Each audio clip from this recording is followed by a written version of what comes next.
Welcome to the Objective Recovery Podcast, where we talk about addiction and recovery very open-mindedly.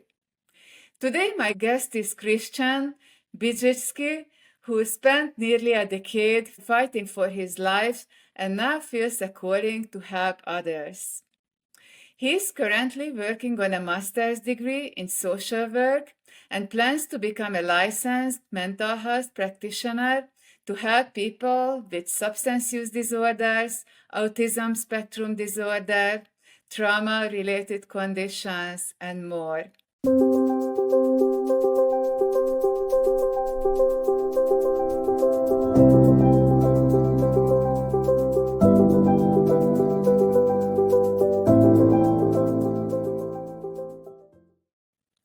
Christian, I know you have a pretty complex story, and I'm so glad that you are here today to speak with me. So tell us a bit about your background, experiences with mental health, possibly drugs, and related challenges. Good morning and thank you for having me. My issues began, in a dysfunctional family, a really traumatic childhood, an incarcerated, drug addicted father, and then a series of, drug and alcohol addicted men that, my mom married. And I ended up running away from home at 14, after a divorce and I always so it turns out that I have autism and we didn't know this as a kid. Um, and so there was a lot of like unique needs that were not being met, either at home or in school. And so I turned to drugs and alcohol. So how did that start, the drugs and alcohol? How old were you and how did you start? What prompted you? I was, I think I was 14, and this was right after the divorce. We moved to a new location. I didn't know anybody. And I started smoking marijuana and drinking alcohol. Mhm. Did you do it socially or on your own or both, maybe? Both, actually. It was introduced to me, by some other troubled teenagers who had similar things going on at home. And, I realized that the the co-occurring stuff that comes along with ASD, the OCD, the ADHD, the anxiety, the agoraphobia, the marijuana and alcohol helped with all of that. So how long was it helping? Because usually what people describe is that it helps in the beginning and then it makes things usually worse in the long run. Was that your experience? Or? Yeah, this is terrible, but I would go to school under the influence. I still graduated high school with nearly a 4.0 GPA. I got an academic scholarship to university, and this is while engaging in that type of behavior. When I got to college, I continued to drink, I continued to smoke, but I also had been prescribed oxycodone and clonazepam. Um, and throughout my 4 year stay at university, I was, consuming all of the aforementioned, and I still graduated with my bachelor's degree, an accompanying minor, and my GPA was nearly a 3.5. So I was very, very high functioning. Were you using these substances every day or just occasionally? Almost every day, Okay. for 4 years. It wasn't so the oxycodone was intermittent because I was too young to find it consistently. But I had a prescription for clonazepam. Alcohol and marijuana were easily obtained.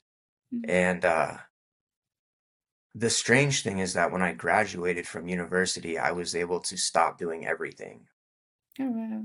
Yeah, so I moved from another city back to my hometown, and it wasn't until I was introduced to heroin that my life began to fall apart. So I could manage everything else, but as soon as I tried heroin, it was game over.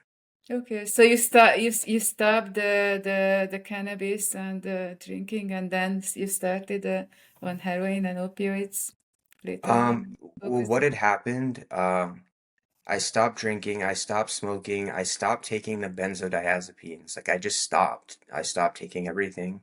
Okay. And I was hospitalized on Christmas Eve 2014. And they gave me, I believe it was Dilaudid. It was either Dilaudid or Mhm. morphine, one of the two. Um, but it was intravenous, and I had never had intravenous opioids before. And from that point forward, I just wanted to feel like that for the rest of my life. So I sought out prescription opioids, which again are really hard to come by. Yeah. And I was eventually introduced to heroin, and I ended up, that turned into heroin and fentanyl and methamphetamine and crack Mm. cocaine um, over the course of 10 years. And I ended up homeless. So were you diagnosed with the conditions that you mentioned in the beginning, the autism spectrum and others? Did you know already at that point when you were using the opioids or not yet? Um, I didn't. I had gone to, detox and treatment, and they diagnosed me with like GAD and MDD, BPD, um, all sorts of, depression, anxiety, and suicidal Mm. ideation related DSM-5 stuff, Yeah. none of which I agreed with, by the way. Okay. But I found out from my biological mother that when I was a child, I was in like accelerated and gifted classes that were designed for, students with autism. Mm. And so when I started to study ASD and ADHD, um, it just made sense. And then I ended up working at an autism therapy center as a behavioral therapist.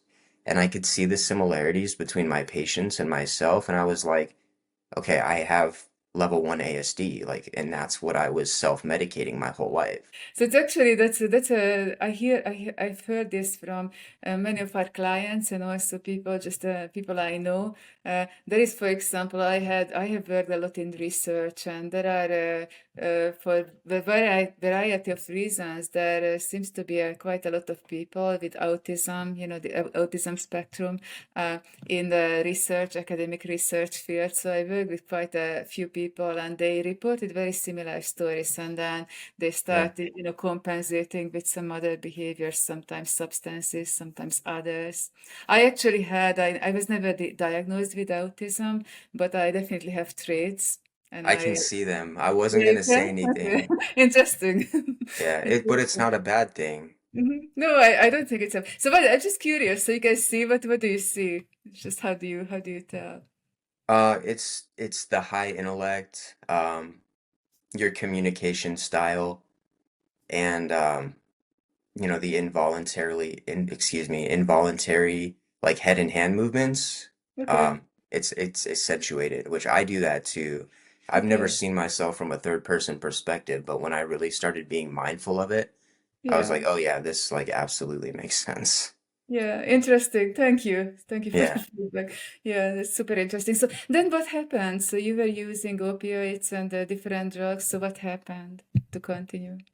Well, after struggling from 2024 until, excuse me, 2014 until 2023, so almost 10 years, this was after nearly 50 hospitalizations, for overdoses, suicide attempts, um, yeah, a lot of detox, a lot of inpatient treatment, a lot of group homes, a lot of psych facilities. They couldn't help me because they were treating, the disease of addiction. I don't Okay. have the disease of addiction. I don't understand the disease of addiction because I was self-medicating my neurodiversity. So Mm-hmm. when I got off of the drugs long enough to um, like look at myself and understand that this is a behavioral issue, um,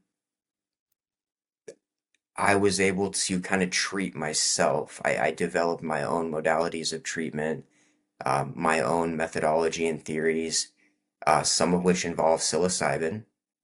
Okay. And yeah, I really just focused on my health and wellness. And then I got into grad school and I started building this practice.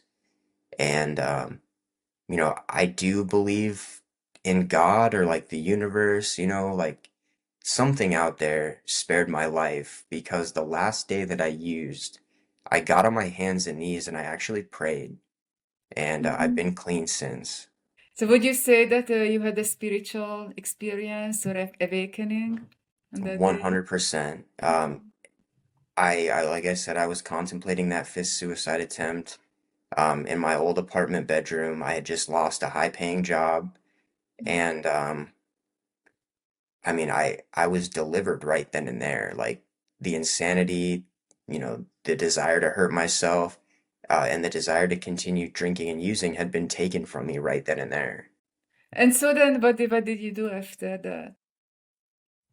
Well, I did go to a detox facility and a residential treatment program because, that's all that I knew. And so I went with this new shift in perspective, and then I went to a buddy of mine. He owns a sober living here in Arizona. I went through his sober living, and I just really, rather than focusing on what everybody else had been telling me to do about my issues, I listened to myself and I started learning about, different forms of behavioral therapy and personal development. I got into the gym, high level spiritual practices, meditation, yoga, mindfulness. Like I started to incorporate those things into my life. And I mean, the rest is history. Now I'm treating people that were once like me. So that's a pretty rare story because to basically figure out your own issues and what the underlying issues and also the treatment for yourself. So I very much relate to that. I received medical treatment for my addiction, medication, but other than that, it was completely even the medication. When I asked for it, I went to my doctor and asked. I knew, but I had an idea what might help me. So did you struggle in the beginning after that moment, or did that spiritual awakening, that experience, completely change your mindset, so that you did not crave drugs anymore and you didn't look back? It was actually effortless from that point forward because um, I had gone to Alcoholics Anonymous and I had done all of that off and on for years and I could not stay clean. And, 15 months ago, after I had that first spiritual experience, it was effortless. I can't even explain to you there was no desire to drink and use or hurt myself. And so I just slowly started to focus on like the personal growth and the personal development and the health and like the holistic care stuff, rather than focusing on the symptom of my underlying issues, which for me were unresolved grief and unprocessed trauma. So I chose to focus on the trauma, the grief, the behavioral issues, and like my personal development as a man and as a clinician. So it's pretty rare to that people sometimes I hear stories when people describe similarly to you that they had a spiritual experience and then from that on they just stopped craving, they just never looked back. But I still, in my experience, that's pretty rare. That was definitely not my own experience, but I always find these stories very fascinating. So did you process what might have happened at that moment and how exactly that made that transition, that transformation exactly? I mean, to this day, I still don't fully understand it. Um, I just know that I couldn't stop using and I wanted to hurt myself. And then I got on my hands and knees and I asked something for help, and something answered me that day, and my life has been amazing since.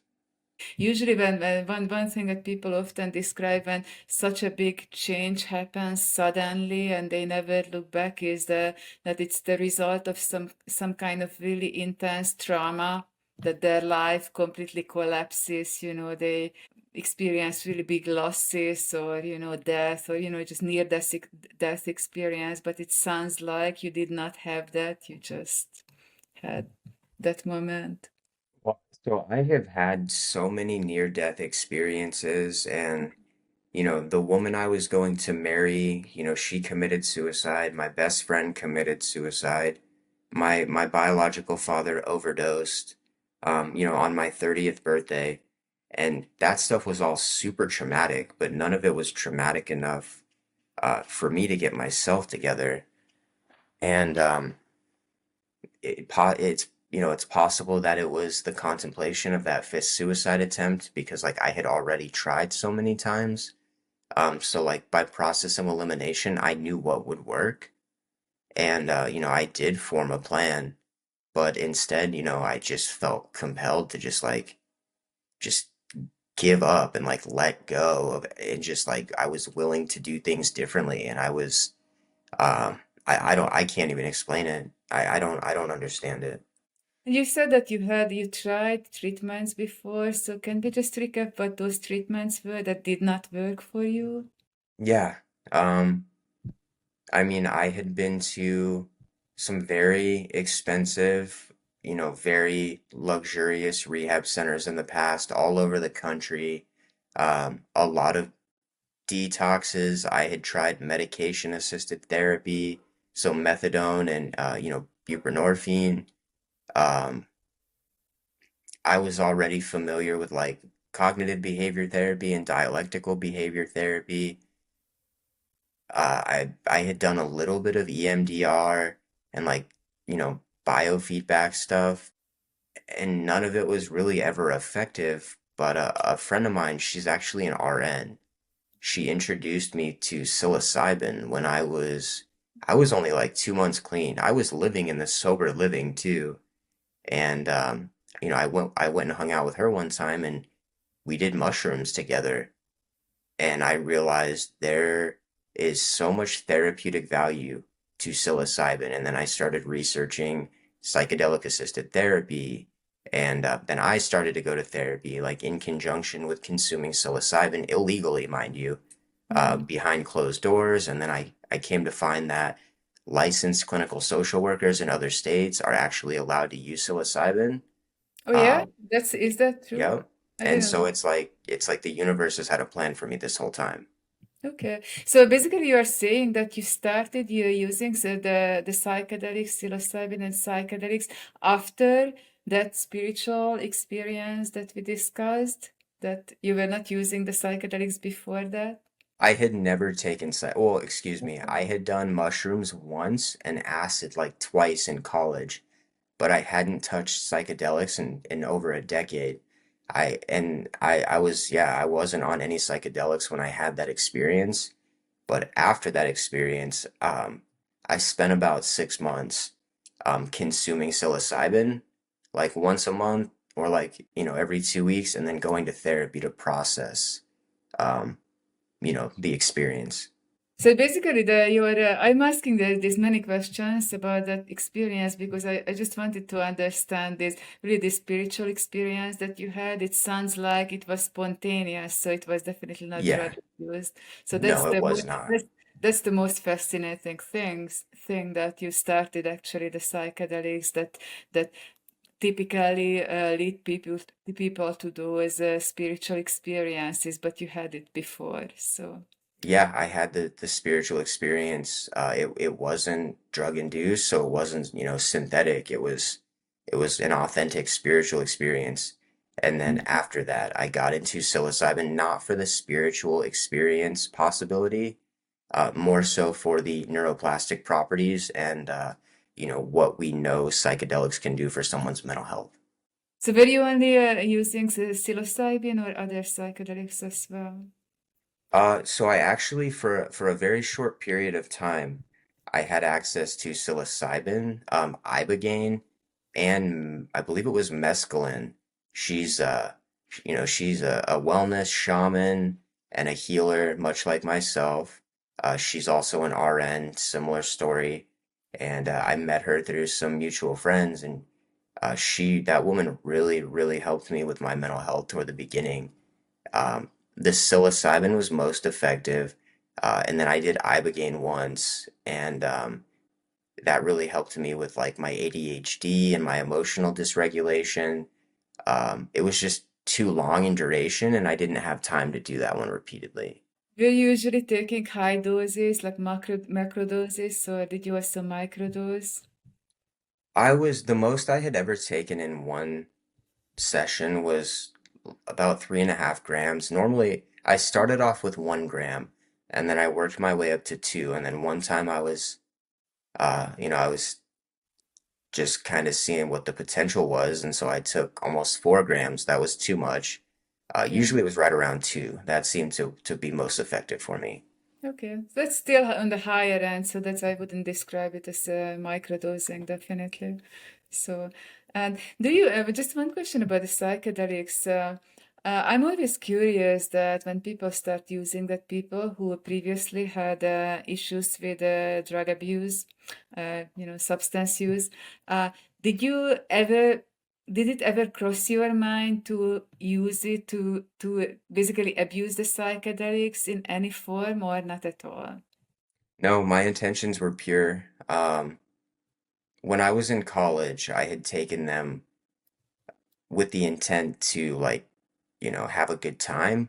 But last year when I was still taking psychedelics, it was to self-reflect, to look at my life from an objective perspective, and to think introspectively. And because I had pure intentions, like I was able to successfully and responsibly manage it, like even with my history of substance use disorder, and I have a really bad history of substance use disorder. Like there were no repercussions. And then you mentioned that you did other things as well, in addition to the or in parallel with the psychedelics and for your recovery. So can we just recap those? So did you go to therapy at that point? And what I happened? did. So I have a therapist. I went to some like personal development workshops and seminars. They were amazing. I met some really cool people. I had some really awesome, like cathartic moments where I was able to let go of some trauma. And then, really, what has been the most beneficial for me is actually dialectical behavior therapy. Yeah, that's my favorite. I go to the gym. It was like mindful exercise, mindful stretching, different types of breath work. It's transcendental meditation has been the biggest for me.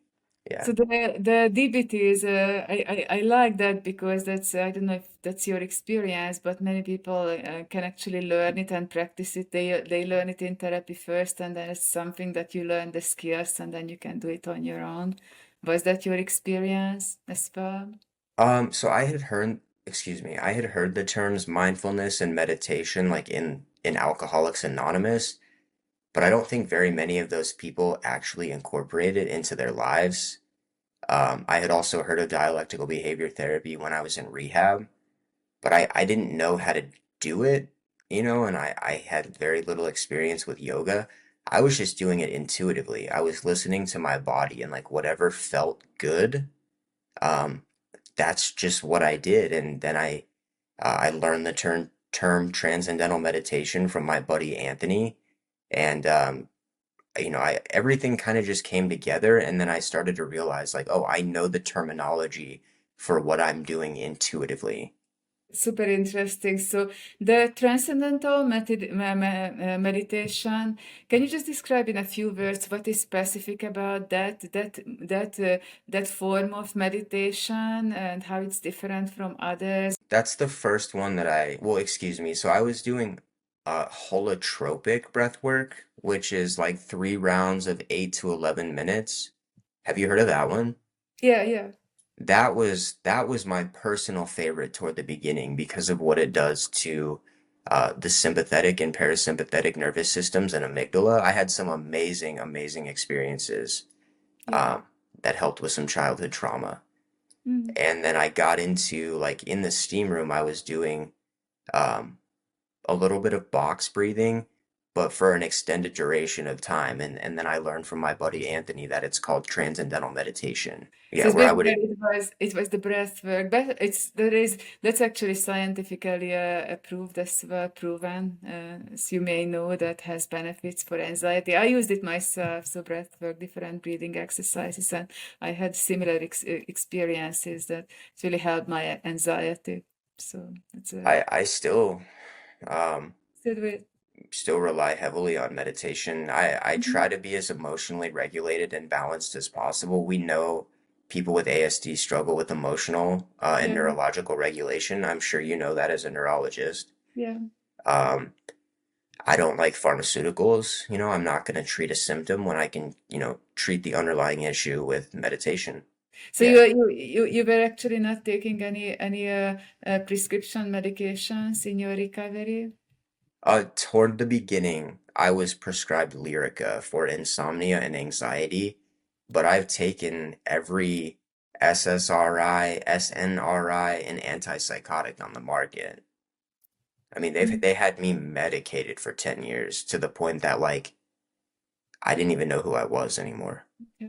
And it still didn't help much, right?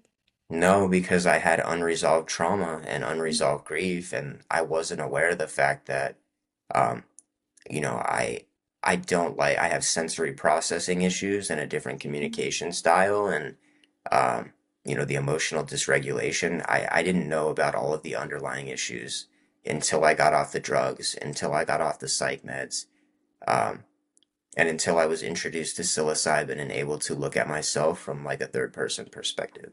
So do you feel that you have resolved those underlying issues by now, or you are still working on it? Oh no, I am 100% stable. I'm happy, Mhm. I'm healthy. I am financially secure. I have my own home, a reliable vehicle. I have healthy boundaries. I have good people in my life and in my corner. But it was a process. It did take me 15 months of a lot of hard work to get to where I'm at right now.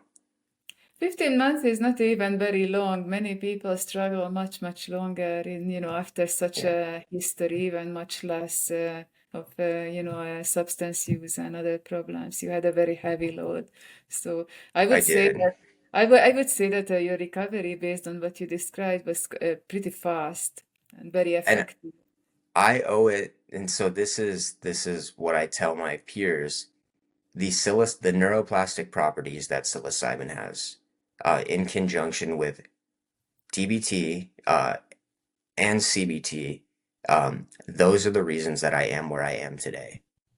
Because I, Okay. I know people that have 20 and 30 years off of drugs and alcohol, and they're still a wreck.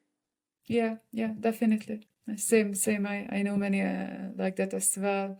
I think about it in the same way. I like to describe that psychedelics can create a shortcut. We can do that work. The trauma resolution and all that work without. It usually takes a very long time, and those medicines or substances, psychedelics can make a shortcut because of how they affect the brain, the neuroplasticity, and other things. There are also other mechanisms. I was actually involved in research looking at that. We were looking at how gene expression changes gene regulation in the brain in response to psychedelic treatment. Really? These types of research studies are coming out, so ours will be published at some point. But also, as you know, since I'm sure you are following that literature, there are many different directions, and so this is basically studying the mechanisms that how exactly it affects the and how it elicits those long-lasting changes. We were Yeah. also looking at epigenetic changes that is related to gene expression. things like Interesting. that. So basically, you completely turned your life over, and so you never had any challenge or temptation or anything like that to go back to your old life ever? I did a couple of times when I was in some really high stress environments and not able to properly regulate myself. Like I was still developing my executive functioning skills. Yeah. And so those periods of like extreme duress, subconsciously I defaulted to what was once my solution. Um, but I just kind of powered through it. Like I have a lot of friends that go to, Alcoholics Anonymous and Heroin Anonymous and Crystal Meth Anonymous, but I was doing like next level things because that stuff never really worked for me. So I didn't even bother to call them, during those periods of high stress because like, you know, they were never really of much help to me. That's also something that we share because I also tried many for my own recovery. I tried different, peer community support groups and things like that. My experience with those were that if anything, they usually just made my issues worse. Many people become very isolated due to substance use issues. So I had that, and when I was in that state, the support group was my only social connection in addition to work. And then instead of actually working on really on the problem, I just started, with just using the group to Yeah, have a that's what human they connection. do. And so it became very counterproductive. And it's so interesting is I heard this since you are discussing, also we have a kind of similar background also in terms of the autism spectrum and traits like that. And I heard from many people who have that background that the support groups usually don't work for them, communities. So that makes W- sense because of what Yeah, we we're not the most social people. I actually have a good buddy of mine. I think he's a PsyD or a PhD, probably both. Very brilliant man. His history is similar to mine, and he said we don't use drugs and alcohol for the same reasons that most of the people in the support groups do, which is why they were never helpful. Yeah, it's very individual. I think it's very helpful to figure out why, because the substances they serve a function in the beginning, Hmm. and we usually use them because it's enjoyable or they mask something, they medicate something, and then later on it becomes worse, and it's very helpful to figure out.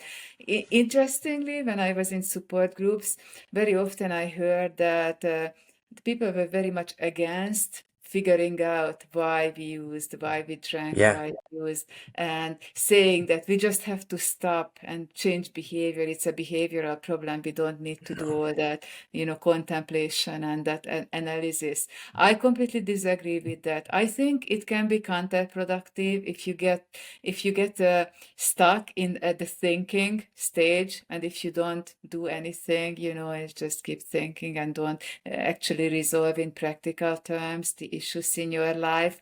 But I think for many people it's very helpful to figure out because that's why we started the substances, right, in the first place. A lot of a lot of my friends that go to the meetings, they are my friends and I do love them very much, but they are stuck. They do have that obsessive thinking problem still and the analysis paralysis to where they don't focus on like the inner work and the neurological stuff, the mental health aspect, the emotional regulation aspect of it. They are not very happy people and they are not very pleasant to be around. And I'm just grateful that I have self-awareness and that I have intellect because I wanted to do something about like the pain in here and the insanity in here because you take my drugs and alcohol away. Well, now I'm miserable and now I'm angry, and now I don't know how to live life, um, which is why I went to therapy and um, I do stuff like this with other credentialed individuals, other educated individuals who have like a history similar to mine, because I found out that I'm not like them. I am different. And they all told me like, you're not special, you're not unique, you're not different. And it Yeah. turns out like, actually, guys, I have autism. You guys are just alcoholics. So Yeah. I don't go anymore. I still love my friends. I still talk to a couple of them, but I haven't been. I mean, I went yesterday to see my friends, but prior to that, I hadn't been in like several months. And then sometimes I just show back up because like they all assume the worst in that community. If you don't show up every single day, they think you relapsed. And then I show up every couple months in better condition than I was in the time before. And they're like, dude, what? Like, what do you do? And I'm like, I just work and go to school. I don't know. Yeah, that's definitely very can be very limited and limiting, and sometimes very judgmental. I agree with Very that. judgmental. They were not nice to me. Yeah. And some people benefit from it greatly, but it sounds like it was not for you. So let's move on into your work and your studies and work. So how did these experiences led into you getting into this field professionally? Well, I've always been pretty passionate about helping people. I've always been a very generous, very kind-hearted dude. And, originally I was a pre-med student. I ended up getting into pre-law because I realized I didn't like medicine, College of Humanities. And fortunately, my College of Humanities degree from the University of Arizona allowed me to get into my graduate studies program at ASU for social work. And because I have that decades worth of lived experience with the homelessness and the suicide and the drugs and the incarceration and all the treatment centers and psych hospitals, um, something just told me like, dude, why don't you become like a trauma therapist? And it just turned out to be like social work, clinical social work. I have no idea. People ask me all the time, like, dude, how did you get to where you're at? I'm like, I have no clue, dude. Yeah, okay. I really don't. I trusted myself and my intuition. I mean, it makes a lot of sense. I think it's pretty common actually that maybe you know others as well yourself that people with these, uh, mental health challenges, and when we resolve it, it's a very natural drive that we find a solution, and it raises motivation and interest, and it's a type of interest that usually what I see in people, it never goes away, that resolving those very difficult struggles, issues, especially substance use, others as well. And that's why, so this part is not rare and not very unique, I would say. So what are you planning to do? So you're studying now, and then what will be the next steps? So I will be done in January of 2027. Um, I'm finishing up my second semester of my first year right now, and I have my internships in the fall of next year. I um I have my LLC that will one day become my private practice. I have the website under construction right now. I have my logo. I have the business cards. And then I have, a lot of friends in behavioral health and SUD and trauma and grief. So ultimately, the goal is to provide direct practice to adolescents, um, so that I can prevent them from having to go down the road that I went down. Because adults will get it together when they get it together. It's really hard to change adults, which is why I don't do inpatient treatment anymore. But if I can focus on adolescents, get them while they're young, and then like help them, go from like poverty and like dysfunctional families into like education and like a career path, they may never have to pick up a drink or a drug. So I was planning to ask the question about prevention, but many people even don't even believe in prevention. That, for example, substance use disorders can be prevented because it's so massive, and it sounds like you are not in that uh, population who don't believe hmm in it. I don't So think it's genetic. I don't think it's a disease. I think it's the direct result of the environment in which somebody is raised and, like social determinants of health and then also childhood trauma. so you will be a psychotherapist in private practice, a solo practice. independently licensed clinical social worker. Mhm. Yeah, so CBT, DBT, EMDR. Um, I'm gonna focus on the disordered eating, the self-injurious behavior, the suicidal ideation, and like self-advocacy and communication and boundaries. Family dysfunction. I do a lot of advocacy and activism and overdose awareness. Uh, Somehow I became like a prominent figure in the recovery community where I live, which is weird for me because I've never really been important to anybody. That by itself is helpful. That's actually also something that I've seen people experiencing. That especially people who come from family backgrounds when they didn't receive support and love and encouragement, and then when they discover professionally a field. They can become they can jump into a position of authority, or even just helping others. That really helps the recovery by itself, just being in that Hmm. position, because they never had that. uh, so Yeah. are you already seeing patients, or that will be in the future? So I've worked in behavioral health before, but it was more so as like a technician and like a house manager, and I never really enjoyed it. Um, I just don't like being around drugs and alcohol. I am Okay. actually looking into adolescent behavioral health right now, and Okay. it's behavioral health. It's not addiction treatment. Okay. Yeah. So I won't be able to provide direct practice until I start my internship next fall, but I will be seeing patients in an inpatient setting here very shortly. So are you open to speaking with people at the moment who are curious, or maybe have problems just about future possibilities? Yeah, absolutely. I understand that I have like ethics and guidelines and boundaries, so I don't practice out of scope. I'm not charging for any of the services that I offer. Um, right now, I just do kind of like consultation. I offer support and encouragement, and I can coordinate care. So I can send people to friends of mine who are licensed and who are more qualified to handle their situations. So how can people contact you or learn more about you? The best way to get a hold of me is either via email, or through my LinkedIn page.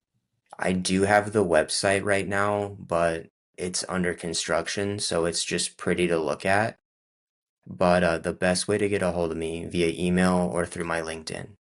Thank you very much for sharing your story. And so again, congratulations. This was not a small feat to achieve what you have achieved. And thank you again for having me.